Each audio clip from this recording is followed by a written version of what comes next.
ہماری تاریخ کے عظیم ترین دنوں میں سے یہ 6 ستمبر کا دن ہے۔ اگر آپ صرف اس دن کی صبح وہ تقریر سن لیجئے جو ایوب خان نے کی تھی، ریڈیو پاکستان پر وہ تقریر کی گئی کہ لا الہ الا اللہ کے ماننے والوں پر ہندوستان نے حملہ کر دیا، میرے قوم کے ہم وطنوں جنگ شروع ہو چکی ہے، اٹھو اور دشمن پر ٹوٹ پڑو۔ پاکستان کی پوری قوم نعرہ تکبیر لگاتی ہوئی سڑکوں پر نکل آئی تھی۔ ہندوستان نے 6 ستمبر کی صبح فجر سے کچھ پہلے لاہور شہر پہ حملہ کیا اور ان کے جرنیل نے بھڑک ماری تھی کہ ہم 11 بجے تک لاہور جمخانہ میں بیٹھ کر شراب پیئیں گے اور بدماشی کی محفل سجائیں گے۔ دشمن کی طاقت کا بھی پہلے اندازہ کیجئے، دیکھیے دشمن 5 گنا بڑا تھا آپ سے، اور اچانک اتنا بڑا حملہ کرتا ہے جس کے اندر ایک ایک حملے میں 500 ٹینک استعمال کیے جاتے ہیں، تقریباً 500 ٹینک لاہور میں، 500 ٹینک کے قریب سیالکوٹ کے اوپر جب حملہ ہوتا ہے، اور یہ دونوں سرحدی شہر ہیں ہمارے۔ اور حال یہ تھا کہ Pakistan was totally caught by surprise. آپ کو واقعہ بتاتے ہیں، واقعات اگر آپ سنیں تو اس سے آپ کو اندازہ ہوگا کہ یہ 65 کی لڑائی کا یہ واقعہ 6 ستمبر کو کیوں ہم اتنی رومانٹک طریقے سے، اتنی محبت اور اتنی پیار سے، ایموشن سے، جذبات سے کیوں یاد کرتے ہیں۔ ایئر چیف نے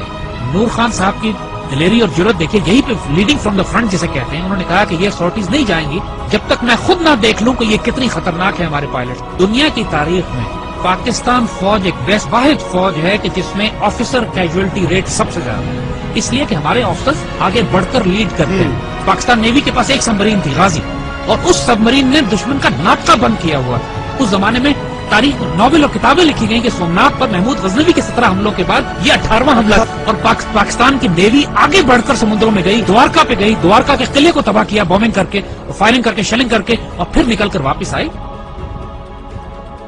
میرے والد توپ خانے کے افسر تھے اور سیالکوٹ ہی میں مقیم تھے، سیالکوٹ سیکٹر پہ بالکل سرحد پہ ہمارا گھر تھا میرے، اور جب یہ جنگ شروع ہوتی ہے تو خاندانوں کو، عورتوں کو، بچوں کو وہاں سے نکلنا پڑا، تو اس میں ہماری والدہ ہمیں لے کر نکلی، اور یہ وہ وقت تھا کہ جب ہمارے گھر کے آس پاس توپیں لگی ہوئی تھی اور پاکستان کی فوج جوابی حملہ شروع کر رہی تھی سیالکوٹ سیکٹر پہ دشمن کے خلاف۔ ایسے ایسے معجزات دیکھنے کو ملے ہیں، میرے والد عینی شاہد ہیں اس بات کے کہ ایک سیکٹر پر ہماری توپوں کی مدد کی ضرورت پڑی، ہماری پیادہ فوج کے مورچے تھے جن پہ دشمن کے ٹینکوں کا دباؤ بہت شدید تھا، اور ہماری توپوں کی آخری حد سے بھی زیادہ 2-3 کلومیٹر آگے وہ دشمن کے ٹینکوں کی پوزیشنز تھی، اور جب مدد مانگی گئی تو حساب لگایا گیا کہ ہماری توپوں کے گولے دشمن تک نہیں پہنچ سکتے، اور صورتحال یہ تھی کہ اگر اس وقت مدد نہ دی جاتی اپنی فرنٹ لائن کو تو سیالکوٹ شہر کا ایک پورا سیٹ دشمن قبضہ کر لیتا۔ اللہ کے توکل پر یقین کریں، افسروں کی آنکھوں میں آنسو آ گئے، انہوں نے اللہ کے بھروسے پہ، اللہ کے آسرے پہ کر کے دشمن کی طرف توپوں کا منہ کر کے فائر کیا ہے، اور ناقابل یقین بات ہے کہ گولہ تقریباً 2.5-3 منٹ لیتا ہے فائر ہونے کے بعد توپ کا اپنی منزل پہ پہنچتے ہوئے۔ 3 منٹ کے بعد وائرلیس پہ ہماری جو آگے ہمارے مورچے تھے وہاں سے نعرے تکبیر کی آوازیں آنے لگی کہ دشمن کے توپیں ٹھیک ٹینکوں کے بیچ میں گر رہے تھے، جو کہ ہماری توپ کی آخری حد سے بھی کئی کلومیٹر آگے تھا۔ نہ اس سے پہلے کبھی توپ نے اتنا دور فائر کیا، نہ اس کے بعد کبھی اتنا دور فائر کیا۔ اس موقع پر جب ضرورت تھی تو اللہ کی طرف سے تائید آئی۔ ہزاروں واقعات ایسے ہیں، یہ باتیں بزرگوں نے کتابوں میں بھی لکھی ہیں، آپ ممتاز مفتی کی کتابیں اٹھا کے دیکھ لیجئے، الگ نگری دیکھیے، تلاش دیکھیے، اخبار میں اس زمانے کے تمام واقعات یہ چھپے ہیں۔ جب 65 کی لڑائی شروع ہوئی، ممتاز مفتی اپنی کتابوں میں لکھتے ہیں کہ مسجد نبوی شریف میں اللہ کے بندوں نے حضور صلی اللہ علیہ وسلم کی زیارت فرمائی اور دیکھا کہ حضور جنگی لباس میں اصحاب بدر کے شہداء کے ساتھ پاکستان کے دفاع کے لیے تشریف لے جا رہے ہیں کہ پاکستان پہ حملہ ہوا ہے، ہم نے اس کا دفاع کرنا ہے۔ اور یہ باتیں ممتاز مفتی نے لکھی ہیں، کتابوں میں چھپی ہیں، اخباروں میں چھپی ہیں، یہ باتیں اپنی طرف سے ہم نہیں بنا رہے۔ یہ باتیں کہ دشمن کے طیاروں ان کو ذمہ داری دی گئی کہ راوی کے پل پہ بمباری کرنی، وہ پائلٹ پکڑا گیا، جب اس سے پوچھا گیا کہ پل تو تمہارے سامنے تھا، تم نے بمباری کیوں نہیں کی؟ کہتے ہمیں کہا گیا تھا وہاں ایک پل ہے، مجھے 6 پل نظر آ رہے تھے۔ یہ باتیں دشمن کے سپاہیوں نے کہی ہیں جن کو گرفتار کیا گیا کہ وہ اپنی گھوڑوں والی فوج کون تھی جو سفید لباس میں تھی اور جس کی تلواروں سے شعلے نکلتے تھے۔ یہ دشمن کے پائلٹس نے یہ باتیں کہی ہیں کہ ہم بم گراتے تھے، 35-40 کے قریب بم پنڈی پہ گرے، صرف 5 بم پھٹے، وہ بھی ویرانے میں، باقی بم پھٹے نہیں۔ بزرگ کہتے ہیں کہ فضائے بدر پیدا کرو تو ملائکہ آج بھی مدد کے لیے نازل ہوں گے۔ جنگ بدر پہ ہوا تھا نا ایسا، لیکن اللہ تعالیٰ قرآن میں فرماتا ہے کہ میں نے پھر 1000 ملائکہ نازل کیے، اور یہ بات صرف 1400 سال پہلے پہ محدود نہیں ہے۔ جب بھی مسلمان اللہ رسول کے نام پر کھڑے ہوں گے اس پاک سرزمین کی حفاظت کے لیے تو اللہ کی تائید نصرت آئے گی۔ 65 سب سے خوبصورت مثال ہے ہمارے لیے۔ ہم ایک واقعہ سناتے ہیں کہ جو ہمارے بچوں نے کسی کتاب میں نہیں پڑھا ہوگا۔ جب لاہور پر حملہ کیا انڈین ڈویژنز نے تو انڈین جرنیل اپنے سپاہیوں کو یہ حوصلہ بڑھانے کے لیے کہہ رہے تھے کہ لاہور اب صرف 3 میل 4 میل دور رہ گیا، بس تمہاری آنکھوں کے سامنے تھوڑا سا آگے بڑھو، اور لاہور تمہارے قبضے میں مزاحمت شدید ہو رہی تھی، اور پاکستان کے جوانوں نے اپنے آپ کو دشمن کے ٹینکوں کے سامنے ڈال دیا تھا روکنے کے لیے۔ اس کیفیت میں لاہور تقریباً 14 میل دور تھا۔ تو وائرلیس پہ جب ہمارے جوانوں نے، ایک افسر نے یہ سنا کہ دشمن کا جنرل اپنے سپاہیوں سے یہ کہہ رہا ہے کہ صرف 3 یا 4 میل دور لاہور رہ گیا، اور اس وقت لاہور 14 میل تھا۔ اس وقت اس افسر نے، ہمارا وہ زخمی افسر نے، اپنے مورچے سے نکلا ہے، سڑک کے کنارے جو کتبہ لگا ہوا تھا جس پر لکھا تھا لاہور 14 میل، اس پر اس کو کھڑا ہے وہاں سے، اور اس کو انڈیا کی طرف لے کر گیا ہے آگے، مزید 2 فرلانگ آگے، اور وہاں پر اس نے لگایا ہے اور اپنے خون سے اس پر نقطہ لگا کے 0.2 ایڈ کیا ہے اور لکھا ہے 14.2 بلڈی مائلز۔ 14.2 بلڈی مائلز تھا لاہور، دشمن اس کو پار نہیں کر سکا۔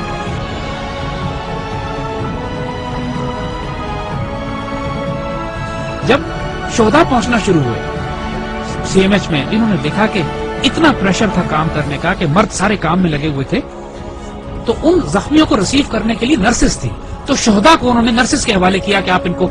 تیار کریں اور رکھیں ایک ہفتہ کے بعد ان کو بریل کے لیے لے جایا جائے گا۔ تو آنے والے جوانوں نے جب یہ دیکھا کہ بہنیں اور بیٹیاں ان شہداء کو ریسیو کر رہی ہیں تو ان کی آنکھوں میں آنسو آ گئے۔ واپس جا کے اپنی پوری یونٹ میں اعلان کیا کہ وہ شیرو دلیرو سینوں پہ گولیاں کھانا، پیچھے تمہاری بہنیں تمہیں وصول کر رہی ہیں،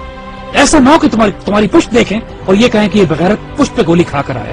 یعنی یہ جذبہ تھا جوانوں میں کہ ہمیں دفن کرنے کے لیے پیچھے ہماری بہنیں کھڑی ہیں، اور سب نے قسمیں کھائیں کہ ہم گولی سینوں پہ کھائیں۔ یہ وہ باتیں یونٹوں کے اندر ہوئی، باتیں ٹیکسٹ بکس میں لکھی جاتی ہیں نا، کتابوں میں، یہ وہ باتیں کہ جو فوجیوں کے سینوں میں دفن ہے۔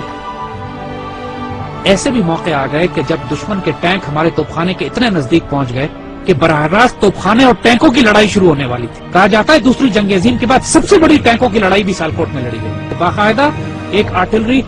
آفیسر نے کمانڈ دی کہ H E unload and A P load, یعنی ہائی ایکسپلوسو شیل نکال دو اور اب آرمر پیئرسنگ شیل لوڈ کرو، کیونکہ اب توپ اور ٹینک کی براہ راست لڑائی شروع ہونے والی۔ اور یہ ایسا موقع ہوتا ہے کہ جس کے بعد آر یا پار ہوتا ہے، اور ایسے موقع پہ اللہ نے دھند بھیج دی، بیچ میں دھندیں آ گئی جس کی وجہ سے دشمن کے ٹینک رک گئے، اور جس طرح پہلے کہا تھا کہ پہلے دشمن خوف طاری کر دیا اللہ۔ یہی وہ نظریاتی اور روحانی اساس تھی ہماری جو ہمیں پاکستانی مسلمان بناتی تھی۔ وہ کیا چیز تھی جس نے ہمیں سیسا پلائی ہوئی دیوار بنایا؟ وہ یہی کلمہ تھا،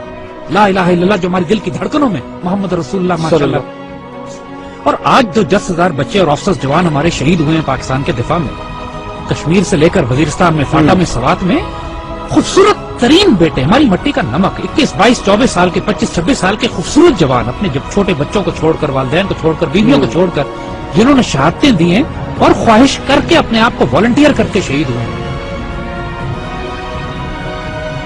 بہت بھاری قربانیوں کے بعد یہ پاکستان آپ کے حوالے کیا جائے۔ اس پرچم کو گرنے نہ دیں، اس پرچم پہ سب کچھ قربان کر دو۔ اس کی مٹی میں تمہارا خون شامل ہو گیا نا، 2 جہانوں میں خوش نصیب ہو جاؤ گے۔ اس مٹی کو چھوڑ کر چلے گئے بد نصیب ہو جاؤ گے۔ جو اس پاکستان میں بستا ہے اس آیا خدائے ذوالجلال نے کہ دیکھو اس پاکستان کو ہلکا نہ لینا، یہ اللہ کے رازوں میں سے ایک راز ہے، اس پر قربان ہو جاؤ، سب سے سستا سودا ہے، سب سے اعلیٰ سودا ہے۔ یہ ہمارے بیٹے جو اس پہ قربان ہوتے ہیں نا، یہ سوال نہیں کرتے کہ اس پاکستان نے ہمیں کیا دیا۔ اس پاکستان کو آج آپ کی ضرورت ہے۔ Make a stand, stand form, stand United, live with dignity, and inshallah Allah will give you the opportunity to die with honor. لیکن اس کے لیے اب تیاری کرو، تیاری کا وقت ہے، آزمائش آنے والی ہے، لیکن انشاءاللہ العزیز ایسے بیٹے ہمارے پاس ہیں جو اس پاکستان کو شروع کریں۔